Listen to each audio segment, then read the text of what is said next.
afternoon. Welcome, everybody. Welcome.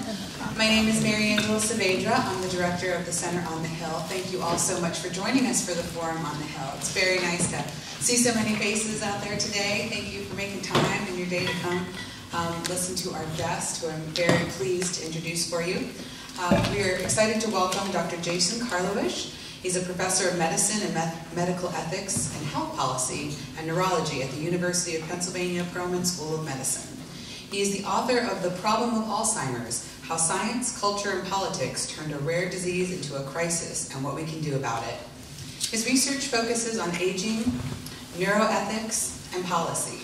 He has investigated issues in dementia drug development, informed consent, quality of life, paradoxical lucidity, and the theory of mind in dementia research and treatment decision-making, and voting by persons living with dementia. He is the project leader of MakingSenseOfAlzheimer's.org, a creative space for understanding the past, present, and future of Alzheimer's disease. Please join me in welcoming Dr. Jason Karlawish.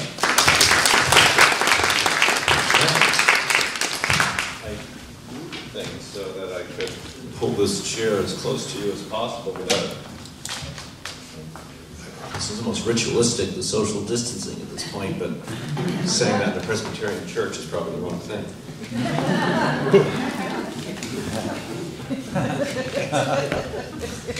And that's from a Catholic. We love ritual. So this is, thank you so much for coming, and I am the author of the book. That's on the flyer there. We tried to get a bookstore and it didn't work out. I don't know why, but anyway. And then I went down to the Weaver's Way to get dinner for tonight, and there was a bookstore I walked by called Booked. Yeah. So I walked in, and they did not have a copy of my book. It came out over a year ago, just about this month actually. So that's understandable. These things on the shelves don't stay that long unless it's Great Expectations or something like that. But she said, I could easily order it. So if you want to enjoy it after this, a leisurely half-mile walk down Germantown Avenue, you can go to Booked and buy a copy. Otherwise, there's always Amazon and Barnes and all the other online and everything else. So take a look. It's available as a hardback, an ebook, and an audiobook. And if you like the sound of my voice, buy the audiobook, because I read the first chapter and the last chapter, etc. And in between is a very accomplished actor who does book reading. So all those formats are available. So it's a pleasure to be here. I thought I'd talk for a bit about the topic, sort of entering into it through the book, and then open it up, for question and answer. We've got about an hour on a schedule. I'll be mindful of that. I have a hunch you would be here if you weren't interested in the topic. And generally, when the topic's a health topic, people have a particular personal interest in some capacity for it. Particularly, I think the topic of Alzheimer's, there's no question, generates that interest. So certainly I'll open the floor up for questions. So just by way of introduction, just to embellish a bit, so I'm a physician. I trained in internal medicine, and then I did some additional training in geriatric medicine. And after that training, I came to Philadelphia to join the faculty at the University of Pennsylvania. I've been on the faculty since then. And about 1999, I think I started working at the Penn Memory Center. At the time, it was called the Memory Disorders Clinic. We decided that name was probably not the most compelling name to put on a billboard, and changed it to the more compelling Penn Memory Center. And I co-directed with my colleague David Wolk. And on Fridays I see patients, and the rest of the week I do things like this, research and writing and related work.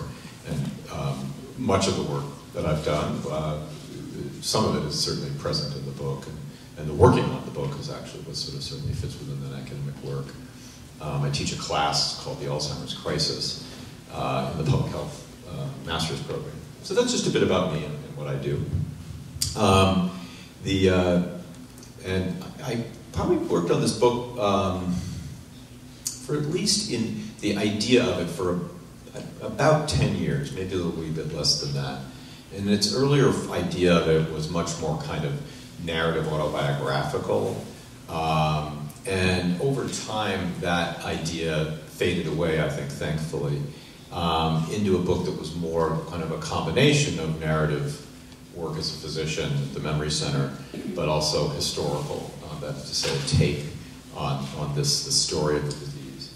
And I felt more and more that that was very important because the more I kind of reflected on the history of the disease, for as common and prevalent as the disease is, it's actually, first of all, number one, an extremely young disease compared to, say, cancer, heart disease, pneumonia, bubonic plague. Diseases have been around for a long time. And in the time period that I was practicing, still am, I found that the disease was transforming. It was undergoing a revolution in terms of its definition of what it is and therefore who has it. In other words, when you change the definition of the disease, you obviously change who gets diagnosed with the disease. And I thought that that was a very interesting history that I wanted to tell. And so the book originally was actually titled, and the title that was sold to the publisher was The House of Alzheimer's Disease. And I like that title for two reasons. One is that if you think about what a house is, it's very explicitly constructed. I mean, quite literally, someone paid people to build the house, right? And so it's designed, So you say, I want a pitch roof, I want a gambrel roof, I want a mansard roof, and I want wood floors, etc. And I like that idea because the more I kind of reflected on the history of the disease, as I researched it, the more I saw that it was very much the result of construction, meaning decisions that humans made or didn't make, as it were, to create the disease that it was and is. And so I thought that the idea of the House of Alzheimer's was very clever, although I think actually kind of, here I am taking about 10 minutes to explain it, title. And then the other reason why I thought it was very clever was that if you think about what a house is, it's a place you dwell, it's a home. It's a place you should feel comfortable in, that reflects your tastes. And I wanted to convey this idea that we needed to do that. We needed to create kind of a home, if you will, a house where people with Alzheimer's can feel that they're cared for. With the background, of course, that there's that sort of very pejorative, much stigmatized idea of living in residential long-term care, otherwise known as a nursing home.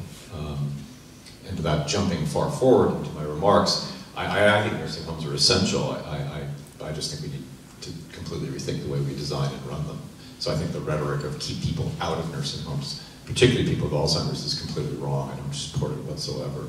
I think there's a time and place in the life of a person living with Alzheimer's where the right place to be is a residential long-term care setting, but not in most of the nursing homes that we have right now. So in that sense, I disagree vigorously with policymakers who, for example, strive for all long-term care services and support should be delivered in the community, and nursing homes represent sort of a failure of care. I think that's a misplaced sentiment. I think nursing homes, as we know them now, represent a failure to design the proper kind of residences that people with disabling cognitive impairments need.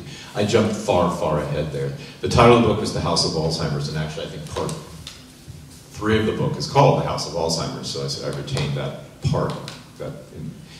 But then I changed the title of the book to The Disease of the Century, which I thought was a wickedly clever title based on an essay that I had read called The Disease of the Century, and I sort of was adapting that essay in the book and whatnot. You can see in the beginning of the book, it's very clear where that comes from. And that was great, and then the publisher loved that, and everyone thought that was the best title, and then COVID came. Suddenly, people were saying, oh yeah, it's a book about COVID, and, after enough F-bombs, I realized I should probably listen to my anger and just change the title. So I changed the title to The Problem of Alzheimer's, which, I'll give COVID a one cheer for, I think actually it captured really what the book's about, because it's really in that subtitle that I think is what the book is about, namely how science and culture turned a rare disease into a crisis and what we can do about it. The fuller subtitle, and this is what I'll now talk about, is that science and culture turned a rare disease into a very common one. And then politics turned it into a crisis. That's the full story, but that's what the book's about. So I just gave it all away. So Butler did it, and not Mrs. Ragsdale in the pantry or whatever the thing is. So let me talk a bit about that.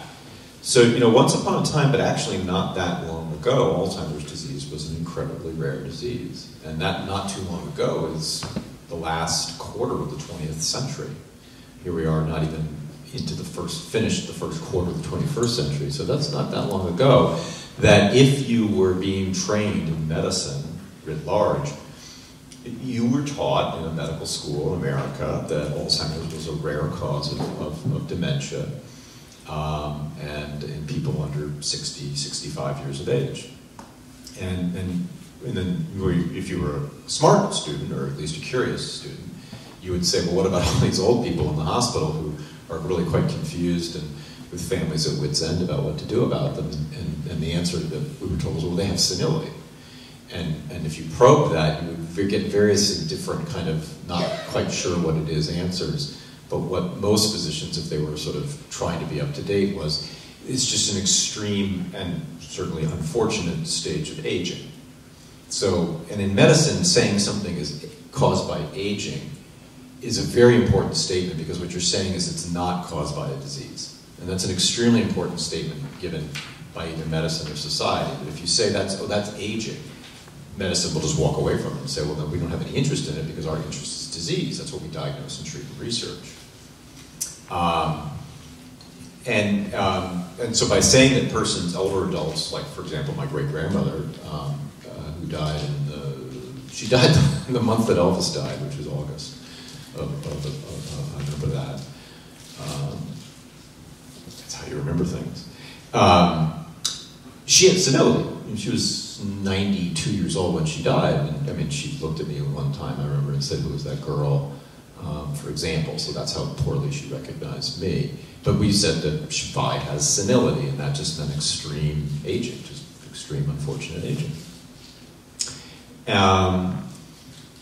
And I'll hold out, you say, well, what on earth were they thinking? And if I may, and I can empathize, so please don't be offended, but my hunch is just about everyone in here in this room probably says they're not as strong as they used to be.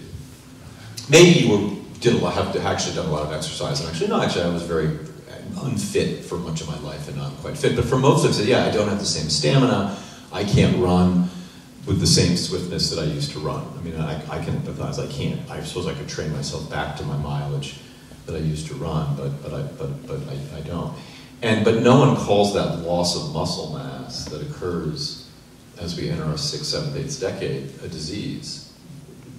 We don't. We just say that's age-related changes in muscle mass. Now, we may someday call it a disease, actually. I think it's quite possible. Sarcopenia, etc.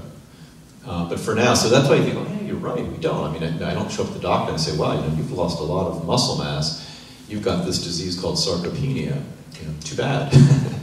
Well, that's the way it was once upon a time, but as I say, not too long ago, that the vast hundreds of thousands to millions of older adults who were having difficulties remembering how to manage their finances, use their car, work their stove, recognize their grandchild, they had senility.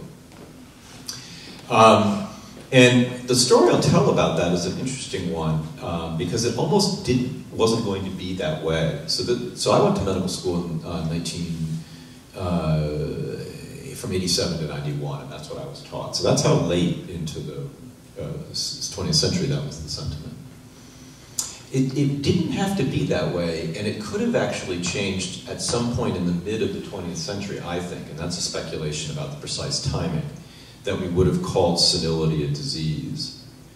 And so I want to tell you a bit about that story, because I think it's a very fascinating one, because the story I'm going to tell you, I think captures the intersection of science, culture, and politics that has made this disease over the course of the 20th into the 21st century such a fascinating disease and so very frustrating. So the story I'll tell you actually doesn't take place in the United States of America. It takes place in Germany. And it takes place in the time when Germany was still ruled by, an imperial system, like the Kaiser system. By the end of the 19th century into the 20th century, German medicine was among the eminent sort of organizational scientific structures of medicine. Namely, they had made a tremendous progress in using pathology to explain diseases. That is to say, the ability to autopsy a patient and match that result to whatever happened in life was really excelled in German medicine. It's not to exclude other areas, the French school, etc. But there's no question, if you wanted to sort of say where is the forefront of medicine happening in the biomedical model of medicine as we understand it, you say Germany.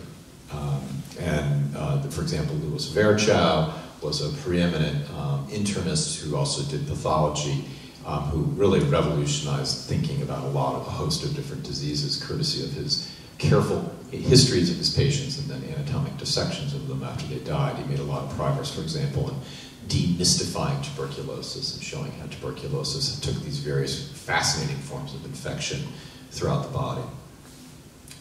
Well, at the same time that they were mastering, if you will, the corporeal diseases, physicians who now we would call psychiatrists were doing the same with brain diseases in Germany. They were engaging in the same kind of meticulous histories, exams that their internist colleagues were doing, and to try and define these mental illnesses. And to the extent that the patients were cared for in asylums, meaning residences where they lived, while they were ill, chronically ill and untreatable or uncurable, when they would die, they would take their brains out. And the great technological advancement that occurred in Germany were a series of discoveries of ways to stain brain tissue so that you could look at it with a microscope. There were a series of very famous German neuropathologist / psychiatrist Max Belchowski developed a stain which is still used today, the Belchowski stain, which allowed you to see neurons. Up till then, if you sliced up a brain and looked at it under a microscope, it was just sort of a vague, hazy gray mush, and it was very hard to see the cells. And so even though you could get the tissue, you couldn't see anything. It was fascinating when you think about it, compared to the ability to stain all the other body parts, etc. But Belchowski cracked the code. And the rest is really history. After that, they began to really innovate on his stains, such that they could start to, they being these physicians, these psychiatrists / neuropathologists, could see what was going on in the brains of their patients. And they were very interesting that if you were a psychiatrist, you were a neuropathologist. It was expected that in your training to be able to interview and examine a patient, you were also trained in the ability to take their brain out when they died, slice it up and stain it, and look at it. It was considered just as much, the two were part of your practice. Now that would be completely separate. No psychiatrist would do that as part of her training, and no neuropathologist would do that as part of her training. That is to say, study those other fields. So the clock turns into the 20th century, and this very German school of psychiatrists / neuropathologists are looking at the brains of their senile patients. And they're not, and a couple of patients begin to interest them because they're patients who, for all of their whole history, everything that these patients have, it is the story of senility. And in one case that stands out and still is recorded in history is a woman named August Dieter, who was brought to the asylum in Heidelberg. And her admitting physician was a psychiatrist named Alois Alzheimer's. And Alois Alzheimer's recorded her history from her husband, examined her and interviewed her, and he became very interested in her very quickly because she was about 56, 58 years old at the time, and clearly had signs and symptoms that over several years she was losing her cognitive abilities. Her husband couldn't have her home anymore. She was no longer doing what a good German housewife should do, which was keep house, cook, and keep him happy.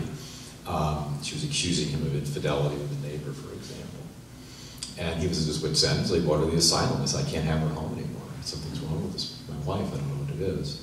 And for a woman who was not older, it would have been, well, she's either an alcoholic or some other sort of chronic behaviors of that nature. She has advanced syphilis, or she's always had sort of a degenerative type developmental problem that's gotten worse, epilepsy, etc. And she had none of those things. her exam didn't fit with the story of syphilis in particular. And so what Alois Alzheimer's was left with was, there is no disease right now that this woman fits with. She doesn't fit in any of the common causes of why not yet older adults show up with several years of chronic declines in their cognition to the point that they're paranoid and unable to function in their role as a good German housewife. And so he was fascinated, because what he essentially said was, for all intents, she seems like someone who has this senility, but she's only 58, so that doesn't make any sense. And so he became very interested in her. And in fact, when he would then move to a new position in Munich, he would keep tabs about her because he wanted her brain, because he knew that would tie the story together. And in fact, a little fascinating side note is that her husband couldn't pay for her care anymore. It was too expensive. And he was going to move her to a public asylum. And Alois Alzheimer's got word of this. He had, at that point, married a very wealthy woman. He had been her husband's physician, by the way. And he had died of neurosyphilis. Awkward. But he married her, and he used that wealth to pay for August Dieter's care until she died. She died, and he got her brain, and he sliced it open and looked at it. And what he saw was not a normal brain, but an abnormal brain full of a peculiar substance. And he wrote this case report up. And the case report would be the case report that we now call the first case of Alzheimer's disease.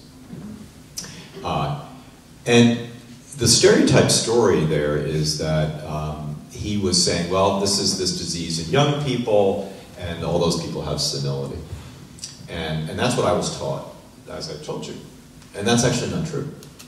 So 2 years later, Alois Alzheimer's would publish another set of these cases. And in the meantime, other colleagues, namely Oscar Fischer and others, were doing the same thing he was doing. And they were, again, all German. And they were all using the same methods that I talked about. And they arrived at a conclusion, which was these folks who are young with what looks like senility, and these folks who are senile seem to have the same thing in their brain. And so maybe senility isn't senility, maybe it's this disease that we're seeing in these rare young people. And so they began to talk about Alzheimer's disease as a disease of the brain that causes you to have a dementia, and it's seen in young and in old. It's incredibly modern. But that never took hold. And the reason why it didn't take hold, all those scientific advances, is because it was Germany. And everything I've told you about was Kaiser's Germany. And of course, what happened in 1914 was, as we're seeing even now, a country viciously decided to go to war. In that case, things were more complicated with World War I. And everyone thought it would be a cakewalk and it'll be done in a few months. And the rest is the history of Germany in the early 20th century, namely the World War I that destroyed the country politically, and the aftermath that destroyed the country economically, such that the ability to run asylums, such as what Alois Alzheimer's needed, was very difficult. In fact, it was unsustainable. And the ability to do the research that Alois Alzheimer's wanted to do was unsustainable. So the politics of the time, in part, destroyed the research infrastructure, but it gets uglier and more complex. Alois Alzheimer's champion, he had a champion for his work, was the physician Emil Kraepelin. And Emil Kraepelin at the time was the eminent psychiatrist of the time. And Emil Kraepelin was, his textbook was the textbook of psychiatry. And Emil Kraepelin, in the aftermath of World War I, like many of his culture, began to hunt for explanations. Why did this happen? And like many, unfortunately, decided that the fault lay at the Jews. And Emil Kraepelin would embrace anti-Semitic theories, as well as racial theories about disease based on eugenics, based on the genetics of disease. Such that by the 20th century, he was a thoroughgoing anti-Semitic eugenicist. Now, for his reputation, that would of course ruin his reputation in the arc of history at the time, he was of course very powerful because he was echoing a sentiment that was becoming increasingly popular in Germany, and also in America, namely eugenic theories were very popular in America. eugenics was in the early 20th century. Hence, for example, California led the nation in forced sterilizations of people with mental illness. California would sterilize people in asylums to avoid perpetuating those genes. It's very common in America. So Kreplin's embrace of eugenics and anti-Semitism, together with the economic collapse of the asylum as a place to do research, would essentially destroy German science, both infrastructurally as well as politically, socially, and ethically, such that, and I think the apotheosis of this, if you will, the dark apotheosis of this is Oscar Fischer. So Oscar Fischer was probably the best of these scientists. His work, when you look at Oscar Fischer's research now, it's as if you are reading a 1980s, 1990s neuropathologist. He clearly recognized that there's a pathology here. He clearly didn't distinguish between senility and pre-senile dementia. He clearly saw there's something going on here. Meticulous microscopy work. Oscar Fischer was Jewish, and he was a socialist. And that was not going to be a safe set of ideologies and beliefs to hold. And by 1920, he would lose his university position. And by the mid-1930s, he would be imprisoned by the Nazis at Wiesenstadt prison, and he would be killed a year later. So his research was shut down, and his life was eventually ended. Had Oscar Fischer lived and thrived and done the work he was doing, my point is, I think that by 1950, we would have been talking about these older adults. It's not aging. There's some disease going on here, and we need to figure it out. But that's not what happened. And it wasn't until the late 20th century that, and now the story crosses the Atlantic, that the work that they did was sort of rediscovered. It wasn't rediscovered because people read Oscar Fischer's papers and said, we should pick up where he left off. They just sort of wandered back into it because, again, there were all these older adults showing up in emergency rooms, and finally sort of people began to take interest. And a lot of the history that unfolds in the last quarter of the 20th century is the history of a small cadre of physicians driven and motivated by you, the public, namely the organization that would come to be known as the Alzheimer's Association. They would push relentlessly to get the National Institute of Aging to focus on Alzheimer's, which the Institute did, and struggled to get Congress to fund it until this century, when they managed to transform congressional attitudes about funding for the disease quite dramatically, about 10, 11 years ago. And the book narrates that. So in some sense, science and politics ruined it in the early 20th century. I've told you that story. And actually, in the later 20th century, politics again would intrude. And I talk about that in the book. And much of it's an American story, and much of it is around debates about the politics of welfare and what the role of the federal government should be in terms of funding research, how much it should fund it, as well as what the role of the federal government should be in providing long-term care for Americans. As you know right now, Medicare pays for medical care, but once you are no longer receiving medical care, but receiving, quote, long-term care, the statute expressly prohibits paying for what the statute says that was signed into law in '65 is custodial care. So the statute lists about 12 things that it will not pay for. And between item 8, cosmetic surgery, and item 9, dentures, and item 10, dentures, is item 9, which is custodial care. And that was the term that they used back then. And I like that term because I think it's so awful, but it shows you the attitudes that existed in the 1960s up until not that long ago, in the late 20th century, that long-term care was considered custodial care. And so when you think about that term, what it implies is that the care of someone, a human who's disabled from, in this case, a brain disease, is like a building that needs to be scrubbed, mopped, and whatnot. And it removes the humanity, if you will, of what long-term care is. And certainly, I think, in the last 2 years, we've sadly seen, through the awful natural experiment of the COVID pandemic, what happens when you take away care. I mean, what COVID was a very, among many things that COVID sort of taught us, as only sometimes awful things do, is let's experiment. Let's take away humans taking care of other humans and see what happens. And that's what happened in the long-term care facilities and in the homes of America. And you shut down residential long-term care, access to family, couldn't get caregivers in the hospital to visit family members, etc. And what we saw was just spectacular suffering when you took humans away. So anyway, that attitude, though, of custodial care, I think shows how in our culture, our attitude about caring for disabled people is viewed quite pejoratively, particularly people who are disabled, not so much from a physical disability, but from a cognitive disability, which is what dementia is. It's disabling cognitive impairments. It's not that you're physically not able to do something, it's that you're cognitively not able to do something. And so what a caregiver is, they're kind of like a wheelchair for the mind. A caregiver is not a wheelchair, they're a human, but they're helping another person function in the world in the same way that if I, say, had paraplegia and couldn't walk, this chair might have wheels or a scooter, and I would go up ramps and I would have access. Well, a caregiver is sort of a ramp, a scooter, if you will, for someone with dementia. It's a bad metaphor, but I think it hammers home what a caregiver is and why they're so important, and the policy problems that we've had as a nation to care for them. So that was a fairly telescopic, but I think it's a big chunk of the book, that history of the two, I think, in detail the German history, and then I had to have a whole section on what happened in America in the late 20th century that perpetuated the crisis. So I think what I maybe would do now is just some people have already walked out because I suspect they came here to learn, should I take vitamin E or, should I eat 3 fish a day? And I don't mean to be pejorative. I have a hunch no one showed up here to hear about the history of Weimar Germany and how it destroyed. But anyway,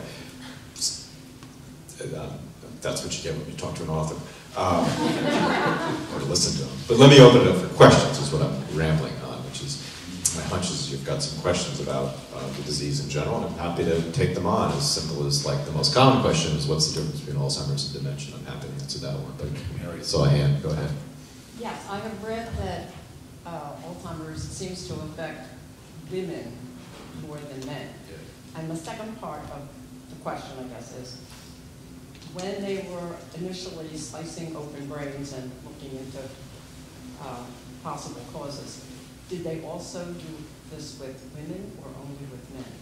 Because, for instance, like heart disease, yeah. For the longest time it was. Well, that first case was August Dieter. That first case was August Dieter, a woman, Lois Alzheimer's case. And in fact, many argue that the reason why she was brought in because of Klaus Dieter, her husband happened to be named Klaus. Because she wasn't functioning as a housewife anymore. He couldn't tolerate that. And indeed, so there's several, it is correct that if you look at a pie chart by gender of the, who has Alzheimer's, the proportion who are women are greater than the proportion who are men. It's not to the degree that we would say it's, quote, a disease of women in the way that, say, ovarian cancer is, for example, or in the way that Parkinson's seems to be much more of a disease of men, although I certainly have female patients with Parkinson's disease, but it tends to be more seen in men. So there's several theories around that. No one doubts the statistic, so the theories about why include that women live longer than men. They do. If you just look at census data by age, men die younger than women. And since this is a disease that the risk of getting it increases as you add more chronologic years to life, that would be one reason why women are more likely to get it. But if you adjust for age, you still see that women are more likely, not strongly, but still more likely. Some have argued it's a detection issue, back to Klaus Dieter, which is women. I have a clinic full of patients who are brought in. It's very easy oftentimes, particularly under traditional marriage structures of male-female marriages, to detect dementia in a woman because they're doing a lot of household work. And so the family will complain about how the cooking's not as good or whatever. Whereas the guys are like, oh, it doesn't do much. So. And so it's hard to pick up the problem. But that's changed, I think, now. But I think there is some aspect, though, because the way you pick up the disease typically is troubles doing daily function, right? In the case of my father, I picked it up that he was making mistakes with his checkbook because he managed that. He was meticulous with it, and then he wasn't. So that's another theory. And then there are some, I think, provocative theories around the nature of hormonal changes that occur in women with respect to changes in the estrogen-progesterone ratio, and that may have an effect, therefore, on neuron viability and neurons' ability to withstand the disease. That's an emerging area of research. It was hot enough, excuse the phrase, that we even did a study giving people with Alzheimer's estrogen to see if it would change the disease course. And it didn't make a difference. But looking back on that study, it was a fairly crude study in terms of dosing and whatnot. This goes back 20 years ago. So it's an open area of investigation.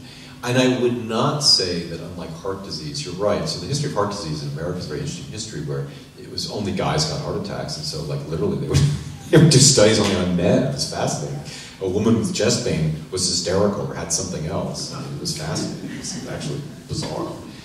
You know, and it's because, anyway, this is very interesting work done in that space. That has not been the case, I think, with this disease. I don't pick up that in the course of its study that it has been excluded women. In fact, I think one of the reasons, though, why the disease hasn't been adequately cared for and treated is because the majority of caregivers are women. And I think one of the reasons why America has never stepped up to the task of helping America's caregivers is because caregiving becomes gendered into the role of women. It's, well, that's just what women do. And so there's no added kick there. I mean, to put it bluntly, if the majority of caregivers were men, I think that the United States Congress would have addressed this problem a long time ago, because all these men would be saying, I can't go to work and I can't do the things I want to do, and my life has been disrupted by this, you know, my caring for my parents. And so, you know, the United States Congress would have solved that problem probably, but that's not the case when it's women. And I'm not, so, you know, the book of Ruth in the Bible is the story of a caregiver. It's the Old Testament book of Ruth. Does anyone know it? Yeah, she's a caregiver for her mother-in-law Naomi. Naomi's husband dies, and Ruth's husband dies, and Naomi says to Ruth, well, I guess you're going to go back to your village and find a man because, you know, you don't want to do with me, and I'm not going to be able to get married. And even if I do, if I can't have a kid, even if I have a kid, then by the time it grows up, you can't marry it. So just go back, I'll be fine, leave me alone. And Ruth says no, and she cares for Naomi. But nowhere in the book of Ruth is Ruth called Naomi's caregiver. She's just being a good daughter-in-law, doing what good daughter-in-laws do. And the word caregiver doesn't appear in our lexicon until about 1980. If you look at the history of the word caregiver, it is unused before 1980. It does not appear. It's because it's baked into existing roles. No one would say, I remember I grew up, the vacuum cleaner repairman in my town, Mr. Tucci, actually he cared for his mother, but no one said Mr. Tucci was caregiver for his mother. He was just a good son who kept his mom in the house and cared for her and repaired our vacuum cleaners. Yeah? Are there any behaviors that predispose a person to get Alzheimer's? When you say behaviors, what kind of behaviors are you thinking? Well, not stimulating your brain enough. Yeah. Maybe smoking. Yeah, so it's an excellent question, which I'm glad you sort of clearly what do you need, what do people do from birth until diagnosis that either reduce their risk of getting Alzheimer's or increase their risk, is I think implicit in your question. And it's a great question because I'll make one bold statement. It isn't just genetics that makes people get Alzheimer's disease. Certainly there are genes that we've identified that raise or lower your risk.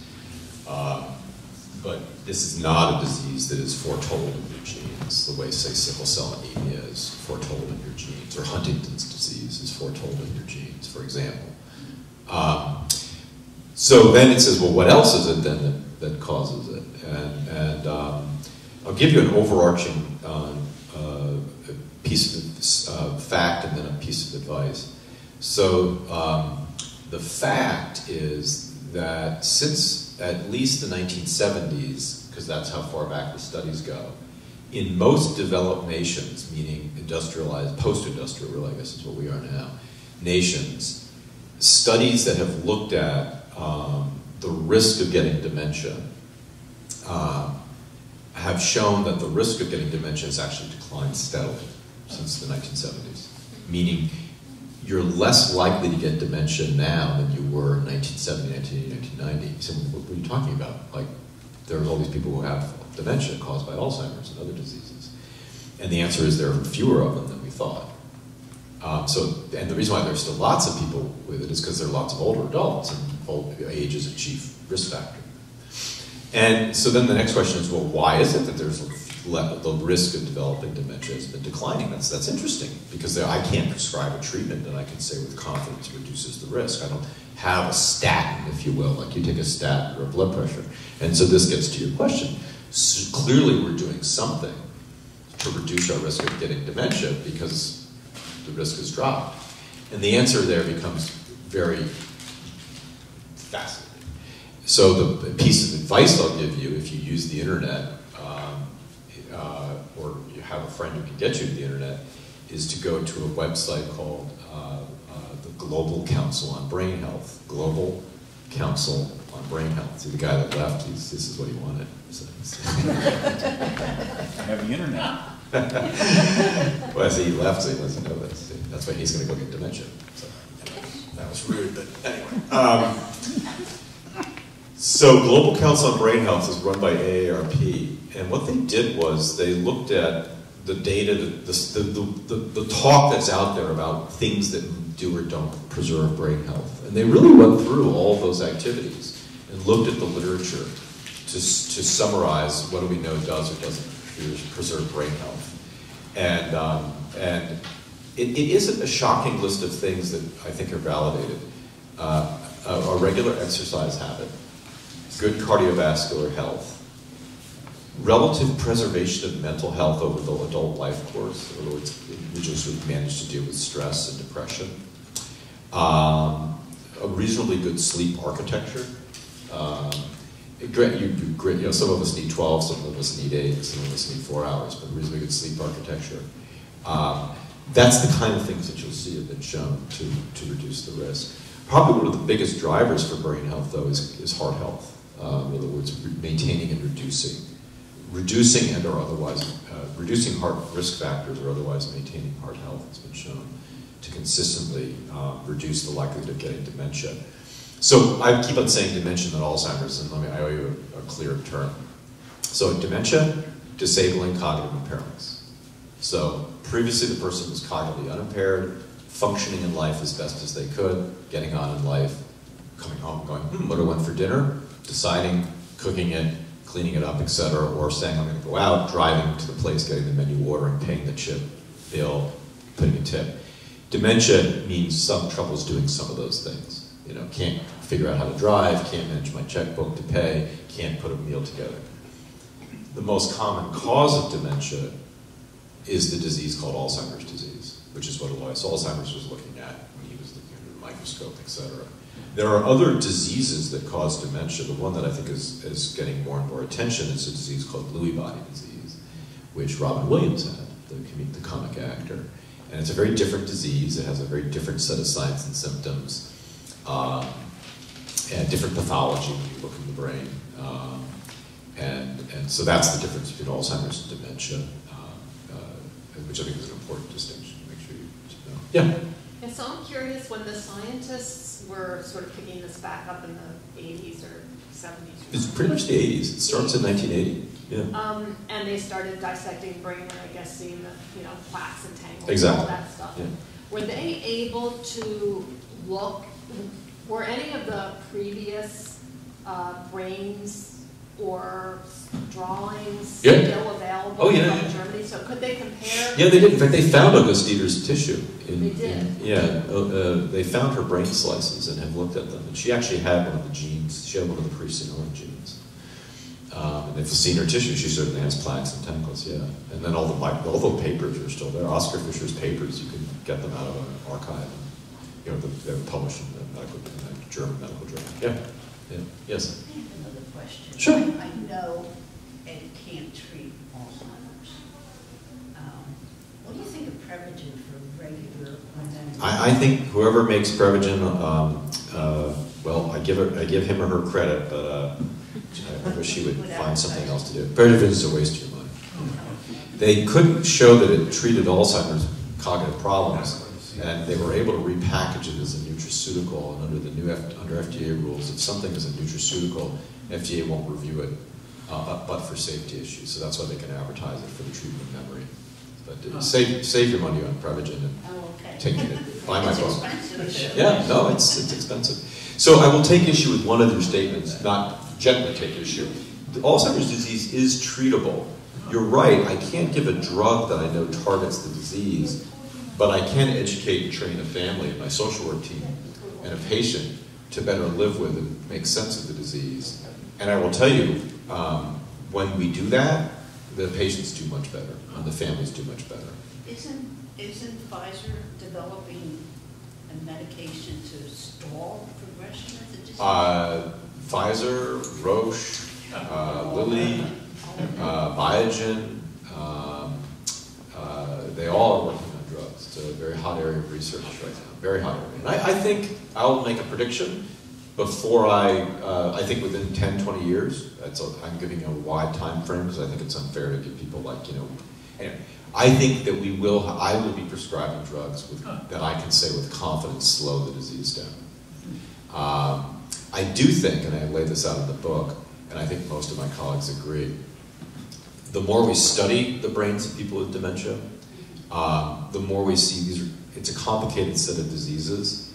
And so whereas one thing about the COVID story I think was very encouraging is once we figured out the vaccines, we really were able to sort of tamp it down, and even when it mutated, tickle the vaccines, such that you can almost drug your way out of COVID, maybe. That's not going to be the case, I think, with this disease. And I say that in the same way that cancer and heart disease, we've made tremendous progress with cancer and heart disease. We have. I mean, people now live with cancer or with heart disease far longer than they used to, if not even in some cases with cancer, essentially they're cures. But people still die of cancer. I can tell you that personally in my family. And people still get heart disease. And I think that's where we're going to be with this disease. I think we'll make real dents in, and I think for some it'll be a non-illness, but I think for some it will be a disease that just resists its treatment because of the complexity of it. I'd like to live in that world than the current world. I'm not saying, but I do think we have to have this idea that we'll sort of scrub the disease like the way we scrub polio from our problem list. I think is just doesn't square up with where the science is. Thank you. I'm sorry. Yeah, no, don't worry about it. We're almost at time. I think I said it. Do you or your colleagues know of a program, an institution, or a facility that's involved in patient care of this general type that have identified some specific protocols that have been helpful that you would refer your patients to, or that might be referrals either here or elsewhere in the United States? Yeah, well, many of the behaviors that your colleague asked about are behaviors you can do on your own. But having said that, in terms of places when people need residential care, I've been very encouraged by the greenhouse model of care, which establishes communities very much on an architectural model of more of a home-like environment, of communal settings and room settings that really reproduce the kind of settings we like when we think of a home, have staff who are trained in terms of how they interact with the people who live there and the number of staff, such that they create a much more of a kind of dignified environment in terms of how they engage with people. It's called the Greenhouse Program, and they exist throughout the United States. And then the world of adult day activity programs I find very uneven, and it's not to be critical of them. I think they struggle to meet their budgets. Some of them do very well, but others struggle, and so they in terms of the facility they have, the staff they have, etc. There was a great one called Mainline Adult Daycare that we used to have our folks go to, but it shut down in the pandemic because they couldn't collect revenue. Obviously, they couldn't pay their staff, and they just closed down. It's very sad. I profiled them in my book. I want to actually spend a day there, and I mean that gets back to the larger problem of, I mean, like when you need an adult day program, you just pay out of pocket. Unless you have, if you have a veterans insurance, they'll pay for it oftentimes. But if you don't have U.S. veteran status or whatever, you're paying out of pocket $60, $70 a day. So, yeah. Time for one more question, and then actually in the back, yeah. Do you think Aricept is better than Prevagen? Yeah. So the question was, is Aricept better than Prevagen? By better, I simply mean, can I look to studies that show me that people who take donepezil, which is what Aricept is, have a change in their cognition. Can I look to studies of Prevagen that say that? And the answer is I have studies that show me that if you take donepezil, you do better on memory tests than if you don't take it. The degree of that benefit, we would argue, many debate, is it, how significant is it, etc. But it's enough to say it's greater than chance. Whereas, again, the data on Prevagen just aren't very compelling. So, I've enjoyed my time sharing some stories, answering a few questions. Again, Global Council on Brain Health for really, I think, a great website that just summarizes, and they've produced these very straightforward summary sheets, like this is what good, etc. So that's one. And then Alzheimer's.gov, that's the website. It's actually paid for by your tax dollars. It's an omnibus website that the federal government created to gather together all the information. Because when you go online, it's like you're just like overwhelmed with websites. You're like, oh my God, I can just close the browser, whatever. But Alzheimer's.gov, they've done a good job, like, what is it? What are the stages? How do I, what should I, etc. They've really tried to put together everything so you're not endlessly searching around the web for material. So I think if you start with those two websites, you can get a lot of good information about the disease and the diseases, Lewy body disease, etc. And then Global Council for what can I do to maintain my brain health. And I think that kind of keeps you from sort of wandering all about the web, getting mixed messages and whatnot. So if you want to learn more about where I work, it's called the Penn Memory Center, Penn Memory Center. And we have a website, pennmemorycenter.org, etc. Like I say, if you have a chance, take a look at the book. It's a hardback, ebook, and audiobook, and there'll be a paperback out, I'm told, November. So as well, you can pre-order that if you'd like to. All right. Thank you so much. I really enjoyed the opportunity.